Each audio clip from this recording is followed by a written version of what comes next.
Quels sont les coûts de l'impact de ton embonpoint?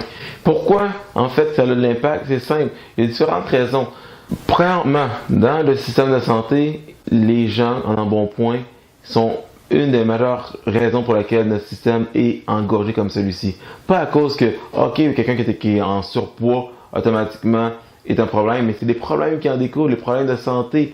Donc, il y a beaucoup de problèmes de santé qui sont, la plupart, en fait, des problèmes de santé sont liés à l'embonpoint. Donc, quand tu te promènes dans les hôpitaux, tu vas te rendre compte assez rapidement, on l'a vu dernièrement avec le COVID aussi, les gens qui étaient affectés, c'est aussi les gens qui étaient en mauvaise condition physique, dont ceux-là qui sont en embonpoint.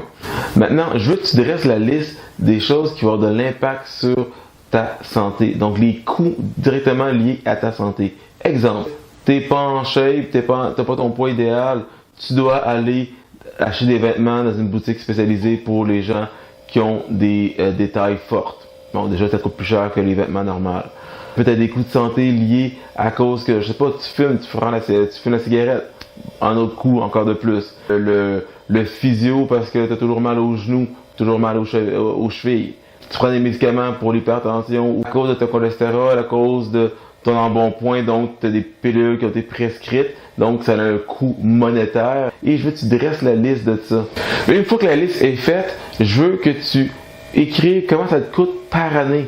Donc, attends, je sais pas, moi tu vas chez Kiro une fois par mois, ça te coûte 50$, ben là c'est pas compliqué, tu fais 50 x 12. Donc automatiquement, tu as ton coût pour l'année pour le physio. Et ainsi de suite, donc tu fais la liste des dépenses liées strictement dues au fait que tu as un embonpoint.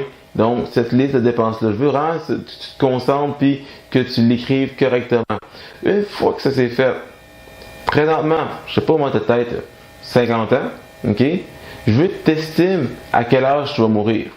Tu vas dire, oh boy, crème, c'est tough comme question. Je m'en attendais pas bien. Ben oui, je sais, c'est pas évident, mais on est là pour se dire les vraies choses, toi et moi. Ça veut dire que c'est toi que tu te dis, ben gars, je pense que mon hérédité, mes grands-parents, puis mes parents, ils sont tous morts dans le coin de 100 ans, ben tu te restes 50 ans à vivre. Donc 50 ans moins 100, il te reste 50.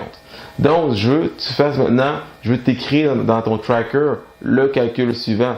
Ton coût annuel, ok, ton coût annuel qui est relié au problème en fait de ton embonpoint et multiplié avec le nombre d'années qui te reste à vivre, ça va donner ton nombre total de dépenses, ok, donc qui est finalement l'impact de la santé.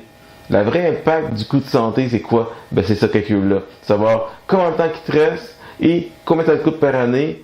Boum, le chiffre qui est là, c'est le coût de ta santé. Donc, écris ça sur ton tracker. C'est important de l'écrire. Fait qu'à toutes les fois que tu vas passer devant ton frigo, tu vas voir ça et ça va te rappeler, ça va te sonner une cloche que, ouais, ok, dans les prochaines années, j'en ai pour 197 000$ à mettre dans mes dépenses à cause que je suis juste pas en forme et j'ai juste un poids plus gros que la moyenne.